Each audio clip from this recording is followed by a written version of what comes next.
Hello everyone and welcome back to Game 3 of the World Chess Championship match between Gukesh of India and Liren of China.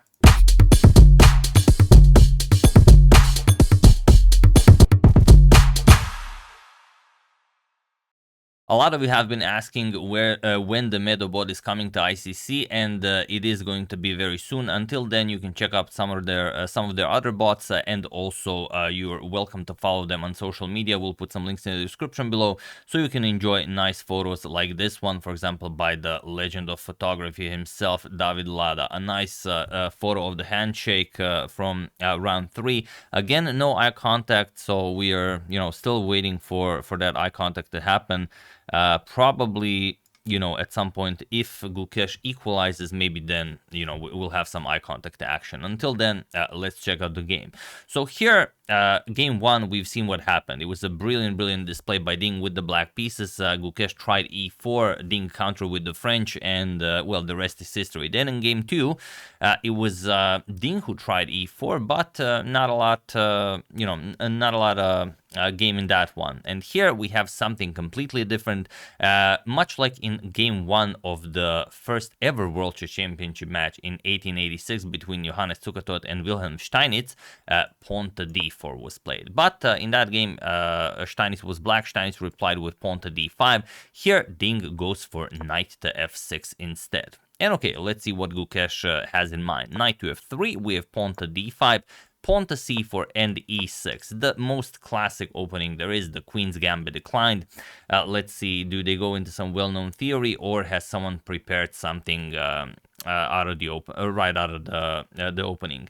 And it's hard to say if Gukesh's plan is, okay, let's, disregard e4 altogether, let's now focus on d4, or maybe he just wants to check what the Ding has prepared when he tries d4, and then decide whether he will try to equalize the match using e4 or d4. So it could be, I'm pretty sure they went through all of this quite extensively, and they figured something out. But okay, let's see how the Queen's Gambit decline will be treated after so many years. We have c captures on d5, going for the exchange variation. E captures knight to c3 and pawn to c6.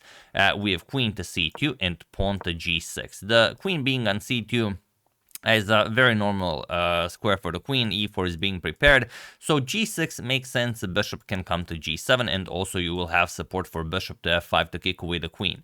And usually bishop to g5 is played here. It's almost exclusively played. But here we have pawn to h3, and there are only a handful of games in the database, most notable one being between Vladimir Kramnik and Yanni Pomnishi, but we're going to get to that. We have bishop to f5, queen to b3, and now queen to b6, defending the b7 pawn by attacking the white queen, and now pawn to g4. In that game that we mentioned, pawn to g4 was also played. The only difference is that after pawn to g4 in the game Nepo versus Kramnik, it was actually Kramnik versus Nepo. Nepo had the black pieces. Nepo played queen captures on b3, and he defeated Kramnik.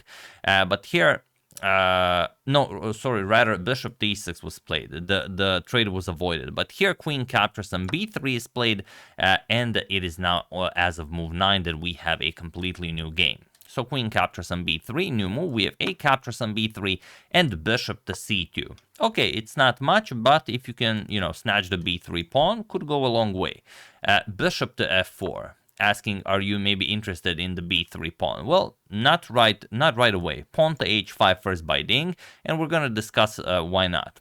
We have rook to g1, h captures on g4, h captures on g4, and now just knight b to d7, continuing development. The problem with capturing on b3 is that you trap your own bishop. The knight can easily go after it, and now if you go bishop to c2, rook c1 just traps the bishop, complements of the pawn on g4, and if you don't, let's say you go bishop to c4, then you can just eliminate the beautiful bishop, play pawn to e3, and now you will collect on c4. And as you know, if you've ever tried playing the Queen's Gambit declined, or if you've played against it, no doubt you've fallen for this trap like a million times. If pawn to b5 here, trying to save the c4 pawn, you never try to save the c4 pawn. Just knight captures on b5, and after c captures, the bishop comes to collect. So that's game over. So after h captures on g4, we have knight b to d7. e7, and now knight to d2. Okay, the b3 pawn is defended, and now we are preparing pawn to c1. And the Ding burning a lot of time on this. So what can he play? He goes rook to g8, which is by far the best move recommended by the engine, and Gukesh just goes pawn to g5, not allowing Ding to strike with pawn to g5 himself. So pawn to g5 and knight to h5. Going after the bishop on f4, we have bishop back to h2, and only now rook back to h8. So if the knight moves, there could be some problems towards that bishop on h2. The problem is, where is the knight gonna go? I mean, you can't really go anywhere along this diagonal, and if you go back, well, then the bishop has all the time in the world to just move. We have pawn to f3. Gukesh prepares, pawn to e4. We have knight to g7 attacking the bishop on h2, and Gukesh just moves the bishop to g3. And here, it's not a bad position for Ding. What's bad for Ding is that he only has 30 minutes on the clock, and that he probably never analyzed this position. Gukesh, on the other hand, knows, well, maybe not the exact position, but definitely the ins and outs. And here you should go bishop to e7, or just go back right away. Bishop to f5, and forget about, ever going to c2. But in the game, Ding played rook to h5, and this is where things get really interesting.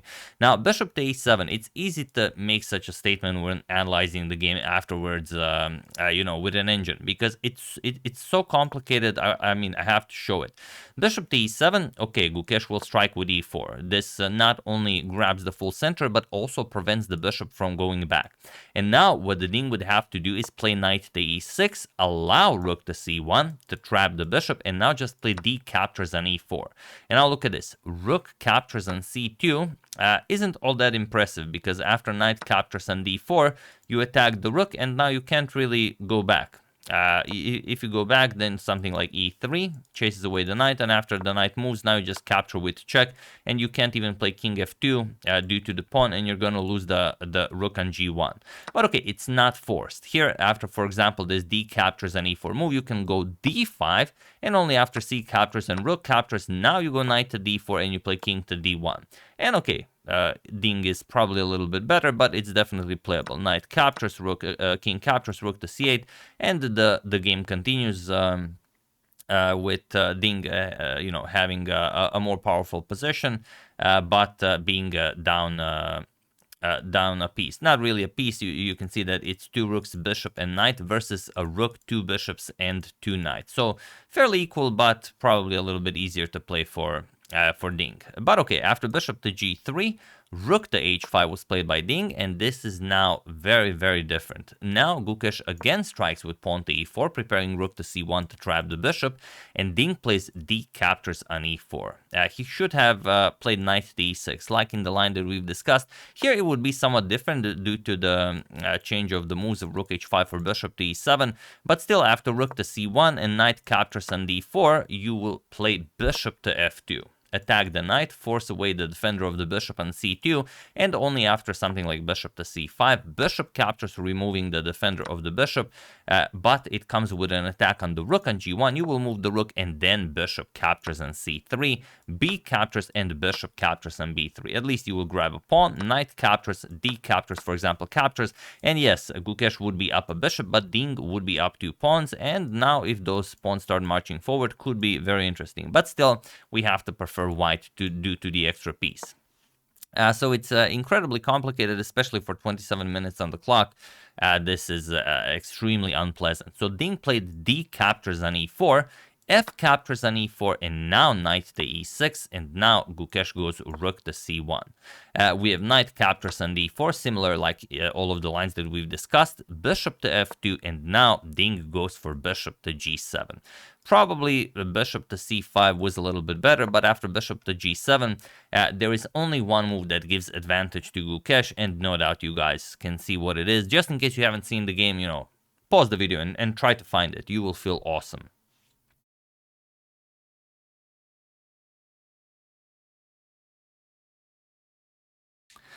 So, for those of you who were able to do it, congratulations on always thinking about the knight moving back. And for those of you who just want to enjoy the show, it is knight to e2. Look at this beautiful, beautiful steed on e2.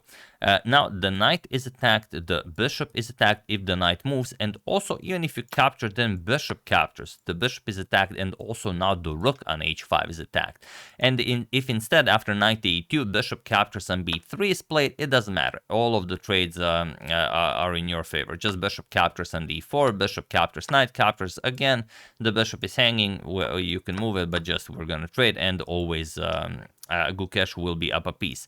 And here it's not even that Ding can use it like in the other lines. Here is just a much worse position. So instead, after knight to e2, we have knight captures on b3. You have to try something. Rook captures on c2 and knight captures on d2. King captures on d2, and now knight to e5. And we have this position where, again, similar to some of the lines that we've discussed, Ding up 2 pawns. He's down a light square bishop, basically. But it's much easier for Gukesh to go after the black king and also just to control the board. If Ding can get those pawns up the board or down the board, could be very good for him, but it's not going to be easy. Knight to d4, we have rook to d8, nicely aligning the rook with the king.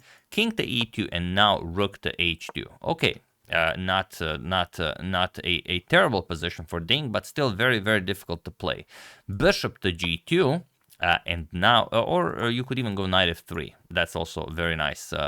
After rook to h2, for example, knight f3, knight captures on f3, king captures, and you trade down a little bit. You're up a bishop and just have a very nice game, something like a5. But still, even though white is better, you always have to be careful. Ding's biggest problem in this game now is his time. He's down to 13 minutes on the clock, and he needs to make 13 more moves. That sounds like a lot. You have a full minute for a move, but, you know, it's not. Bishop to g2, we have pawn to a6, and now pawn to b3. It's a very classy move by Gukesh. He's saying, I'm not gonna, you know, waste 15 minutes here, while I figure out the most precise way to beat you, because pretty much anything I play is winning, and you know, it's better that if you burn time. So rook to d7, we have rook c back to c1 and king to e7. Rook c to d1 and king to e8. Ding trying to reach that time control. He still needs to make 9 more moves. Bishop to g3, attacking the knight and the rook, and rook to h5. And now look at this. Knight to f3 offers a trade of knights. Ding goes for it. It's an easy capture, you know, that burns more time. King captures on f3, and now bishop to d4, attacking the rook on g1 and making life, well, very difficult for himself. It's not that it's a terrible move or anything, it's just that there are no good moves. We have rook to h1 offering a rook trade, and now, well, maybe last chance at surviving was rook captures on h1, but that's wishful thinking. That's like if Gukesh makes some sort of a terrible blunder that, you know, blunders a full piece, which is not happening. So here, Ding played rook captures on g5, and it seems like, okay, he just won another pawn, so now he's up 3 pawns, so maybe he can actually compensate for being down a piece, but it's dead lost. Not only that, Ding has 9 seconds on the clock, and he still needs to make 5 more moves, even if that was possible, which, you know, it humanly is, but they still have to be good moves. He's objectively lost here. Feel free to pause the video and win the game for Gukesh while I give you a couple of seconds.